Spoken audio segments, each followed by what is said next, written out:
ആ ചോദ്യം ശരിയല്ലെന്ന് തോന്നുന്നു. കണ്ണാടി നോക്കി സ്വന്തം രൂപം കണ്ടാൽ തന്നെ ദേഷ്യപ്പെടുന്ന ആൾക്കാരെ അവരൊക്കെ. ഒരു ഡ്രൈവർ ചേട്ടൻ ലെജൻഡാണ് പുള്ളിയൊക്കെ ലെജൻഡായിട്ട് കാരണമാണ്. പുള്ളിനൊക്കെ ഒരു ഡ്രൈവർ ചേട്ടൻ എന്ന് പറയുമ്പോൾ സിനിമയുടെ ഒരു കാര്യങ്ങൾ അറിയാണ്ട് വെറുതെ പറയുമ്പോൾ ഒരു ബുദ്ധിമുട്ട്. പ്രമേയുക അന്ന് പറയാൻ എന്തുകൊണ്ടാണ് ഇപ്പൊ പറയേണ്ട കഥയാണോ എന്ന് പറയുക ആരെങ്കിലും? മാറി ഈ ജനറേഷനിലെ ഏറ്റവും യങ് ആയിട്ടുള്ള ഒരു ഫിലിം മേക്കറിന്റെ മുന്നിൽ നിന്ന് അഭിനയിക്കുമ്പോൾ അത് സ്ക്രീനിൽ കണ്ടു അല്ലെങ്കിൽ ആ ഒരു മാറ്റം എങ്ങനെയുണ്ടായിരുന്നു ഏറ്റവും യങ് ആയിട്ടുള്ള ഒരു ഫിലിം മേക്കർ? ഞാൻ ഇവിടെ യങ് അല്ലെങ്കിൽ സീനിയർ ഒന്നും ചിന്തിച്ചിട്ടില്ല. കാരണം ഞാൻ ചെയ്യുന്ന എന്നെ ഏൽപ്പിക്കുന്ന ജോലി ആരുടെ മുമ്പിൽ അഭിനയിക്കാൻ ഞാൻ തയ്യാറാണ്. അതുകൊണ്ട് തന്നെ ഫസ്റ്റ് ഡേ തന്നെ ഞാൻ പറഞ്ഞിട്ട് ഞാൻ ചെയ്ത് കഴിഞ്ഞപ്പോൾ ഓടിച്ചെന്നിട്ട് എങ്ങനെയുണ്ട്, കുഴപ്പമുണ്ടോ? ഇല്ല, പക്ഷേ ഓക്കെയാണ്. കാരണം ഇതിൻ്റെ അത് വേറെ സംഭവം കൂടി ഉണ്ടായി. ഇത് ശരിക്കും മാമക്കോയെ ചെയ്യേണ്ട വേഷമായിരുന്നു. ആദ്യം ഞാനായിരുന്നു. പിന്നെ മലപ്പുറം സ്ലാങ് ഞാൻ പറയുമോ എന്നൊരു ഡിസ്കഷനിൽ വന്നു കഴിഞ്ഞപ്പോൾ അങ്ങനെ മാമക്കോയിലേക്ക് പോയി. പിന്നെ അതിന് ശേഷമാണ് തിരിച്ചെന്നെ വീണ്ടും എന്നിലേക്ക് വരുന്നത്. ഇതെല്ലാം കഴിഞ്ഞിട്ടാണ് ഇവരെന്നോട് പറയുന്നത് ഇത് മാമക്കോയ എൻ്റെ ഒരു കഥ നെറേറ്റ് ചെയ്തതിന് ശേഷം ഞാൻ വീട്ടിൻ്റെ ലൊക്കേഷൻ ചെന്ന് ഫസ്റ്റ് എടുക്കുന്ന ക്ലൈമാക്സ് കണ്ടല്ലേ ആ പുഴയുടെ അവിടെ വന്നിട്ട് ഞാൻ പറയുന്ന ഡയലോഗാണ്. അത് ചെയ്ത് കഴിഞ്ഞപ്പോൾ തന്നെ ഞങ്ങൾ കൂടി വന്ന് തന്നെ ഹഗ് ചെയ്തിട്ട് നന്നായിട്ടുണ്ടെന്ന് പറഞ്ഞപ്പോൾ ഞങ്ങൾക്ക് ഭയങ്കര വിഷമമായി പോയി. മാമക്കോയൻ്റെ ഒരു വേഷം. അങ്ങനെ പിന്നീട് അവിടുന്ന് ഓരോ ഷോട്ടും നമ്മൾ അഭിനയിക്കുമ്പോൾ അത് ഏത് പടത്തിലാണെങ്കിലും ശരിയാണ്. ഞാൻ അഭിനയിക്കുമ്പോഴും ഞാൻ ചെയ്ത് കഴിഞ്ഞാൽ ഓടിയുന്ന ഡയറക്ടർ എന്നോട് ഓക്കെയാണോ, അസോസിയേറ്റോട് ചോദിക്കും, കൂടെ അഭിനയിക്കുന്നവരോട് ചോദിക്കും. ഇപ്പോഴും ഞാൻ ചെയ്യുന്നുണ്ടത്. അത് കഴിഞ്ഞിട്ട് ഞാൻ പറയും ഇത് തന്നെ വേറെ ടൈപ്പ് ആണെങ്കിൽ ഇങ്ങനെ ചെയ്ത് നോക്കട്ടെ എന്ന്. അന്ന് നമുക്ക് അങ്ങനെ ഒന്ന് നോക്കാം. ചിലർ ഇത് മതി എന്ന് പറയും. ചിലത് പല കാര്യങ്ങളും ഉണ്ടായിരിക്കും ചിലപ്പോൾ ഇത് മതി എന്ന് പറയണം. അതുപോലെ തന്നെയാണ് ഡബ്ബിങ് സമയത്തും ഏത് പടമാണെങ്കിലും ഒരു ഡയലോഗ് 2-3 ടൈപ്പ് ഞാൻ ഡബ് ചെയ്യാറുണ്ട്. ഇങ്ങനെ പറഞ്ഞു, ഇങ്ങനെയൊന്ന് പറഞ്ഞാലോ, ഇങ്ങനെയൊന്ന് പറഞ്ഞാലോ. അപ്പൊ അവര് പറയും ഇതാ കുറച്ചുകൂടി ബെറ്റർ. അപ്പൊ എല്ലാം നമ്മൾ പറഞ്ഞ ഇത് ഓക്കെ, ഇത് മതി എന്ന് തീരുമാനിക്കാൻ നമുക്ക് മാത്രം കൊണ്ട് കഴിയില്ല. നമ്മൾ ചെയ്യുന്നത് നമ്മൾ കാണുമ്പോൾ അവരാണ് കൂടി ജഡ്ജ് ചെയ്യാൻ പറ്റുന്നത്. എന്ന് പറഞ്ഞാൽ തന്നെ വേറൊരു കാര്യമുണ്ട്. ലോകത്തെ ഏതൊരു നടനും നടിയും പറഞ്ഞിട്ടുള്ളൊരു കാര്യമാണ്, ഒരു നടനും നടിക്കും പൂർണ്ണമായിട്ട് അഭിനയിക്കാൻ പറ്റില്ല. നോ കംപ്ലീറ്റ് ആർട്ടിസ്റ്റ് പറഞ്ഞാൽ ആരുമില്ല ഇവിടെ.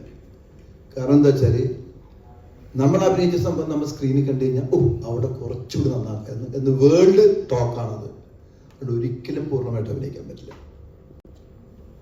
ഇപ്പം തിയേറ്ററുകൾ കുറവാണെന്ന് പറഞ്ഞു, നല്ല സിനിമകൾ മറ്റു സിനിമകൾ ഓടുന്നുണ്ട്. അപ്പം അതിലെ ഭ്രമയൊക്കെ എടുത്ത് നോക്കുകയാണെങ്കിൽ അർജുൻ അശോകൻ നായകനായ ചിത്രമാണ്. അപ്പം അതിനെപ്പറ്റി എങ്ങനെയാ വീട്ടില് അതിനായിട്ട് സംസാരിച്ചു? അതെനിക്ക് വളരെ ഇഷ്ടപ്പെട്ടു. എനിക്ക് ആ പടം തന്നെ ഇഷ്ടമായി.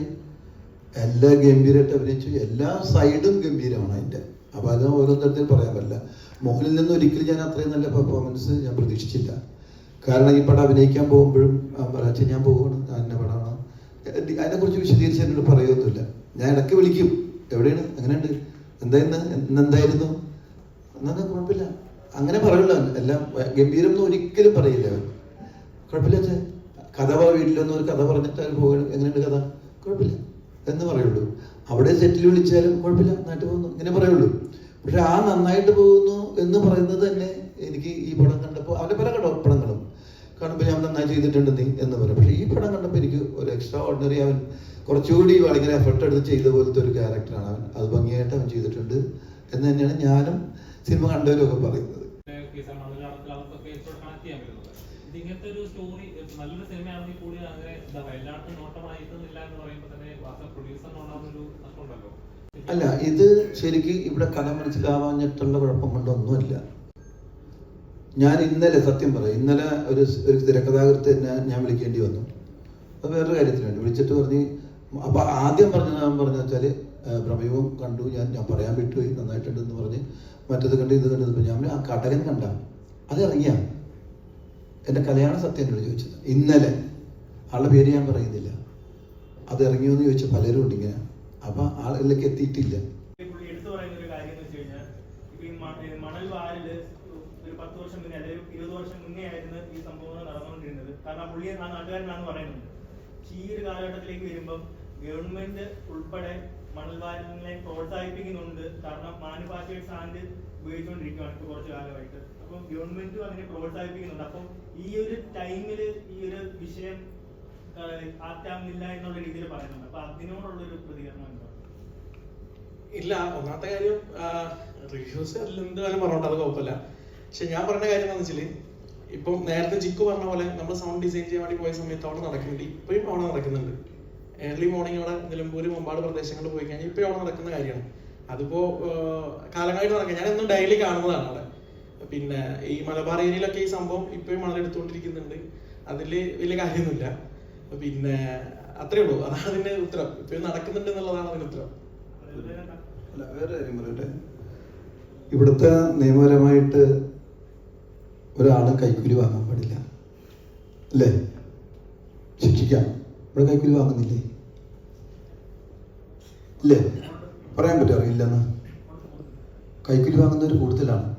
ശിക്ഷിക്കാൻ വേണമെങ്കിൽ ഒരാളെ പിടിച്ചാലും തന്നെ ചില ശിക്ഷകൾ ഉണ്ടാകാറുണ്ട്. അപ്പൊ അങ്ങനെയാണെങ്കിൽ കൈക്കൂലി വാങ്ങുന്ന ഒരു സബ്ജക്റ്റ് എന്ന് പറഞ്ഞാൽ അത് ആ കാലഘട്ടത്തിൽ പറയേണ്ടതല്ലേ എന്ന് പറയുന്നത് എപ്പോഴും ഉണ്ടത്. നമ്മളൊരു കലാസൃഷ്ടി ഉണ്ടാക്കുമ്പോൾ അത് ഇൻട്രസ്റ്റഡ് ആയിരിക്കാം, കണ്ടിരിക്കാൻ മൂടായിരിക്കണം. അത് എപ്പോഴുള്ള കഥയാണ്. ഇപ്പൊ ബ്രഹ്മയുഗ അന്ന് പറയാൻ എന്തുകൊണ്ടാണ് ഇപ്പൊ പറയേണ്ട കഥയാണോ എന്ന് പറയുക ആരെങ്കിലും?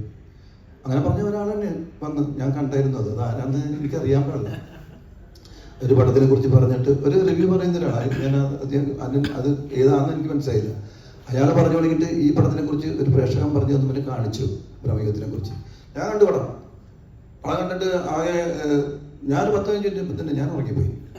10-15-20 മിനിറ്റ് ഞാൻ ഉറങ്ങിപ്പോയി. അയാൾ പറഞ്ഞ സ്റ്റൈലാണത്. എന്നിട്ട് അയാൾ വേറൊരു സൂപ്പർ സ്റ്റാറിന്റെ ഇന്ന് മൊമെന്റ് മേടിക്കുന്ന ഒരു ഫോട്ടോയും അവിടെ കാണിച്ചു. നിങ്ങൾ കണ്ടു കാണും ചിലപ്പോൾ.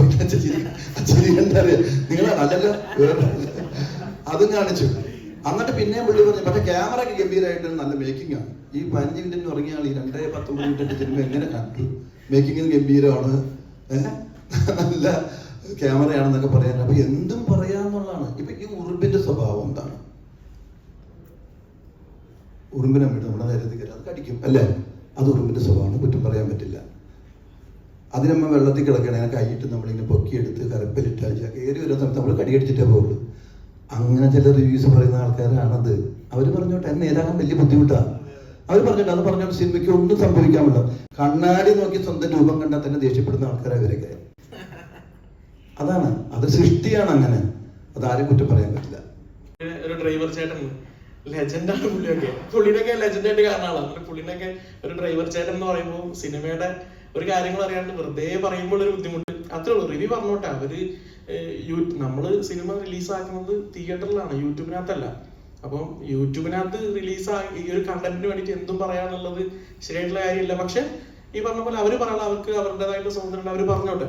പക്ഷെ ഇതും കൂടെ ശ്രദ്ധിക്കണം. നമ്മളൊക്കെ ഒരുപാട്, ഞാൻ 21ാമത്തെ വയസ്സ് തുടങ്ങിയ പരിപാടിയാണ്. ഒരു 24 വയസ്സായി വെറുതെ എന്തെങ്കിലും പറയണേക്കാളും ബെറ്റർ പോസിറ്റീവായിട്ട് പറയാന്നുള്ളതാണ്. നിങ്ങളൊക്കെ പോസിറ്റീവായിട്ടല്ലേ. എനിക്ക് ഒരുപാട് മീഡിയ ടീം എന്നെ ഹെൽപ്പ് ചെയ്തുകൊണ്ടാണ് ഇന്ന് ഇവിടെ ഞാൻ നിൽക്കുന്നത്. നിങ്ങളെല്ലാവരും, നമ്മുടെ PR ടീം എല്ലാവരും ഉള്ളതുകൊണ്ടാണ് നമ്മൾ ഇവിടെ നിൽക്കുന്നത്. അപ്പോൾ അതിൻ്റെതായിട്ട് സന്തോഷമുണ്ട്. അപ്പോൾ പോസിറ്റീവായിട്ട് ചിന്തിക്കാൻ നോക്കുക. മലയാളത്തിന്റെ പൂക്കാലാണ്. ആ പൂക്കാലം ഒന്നും കൂടെ പൂത്താലേ നമ്മുടെ മലയാള സിനിമ ഇനിയും മുന്നോട്ട് പോവുള്ളൂ.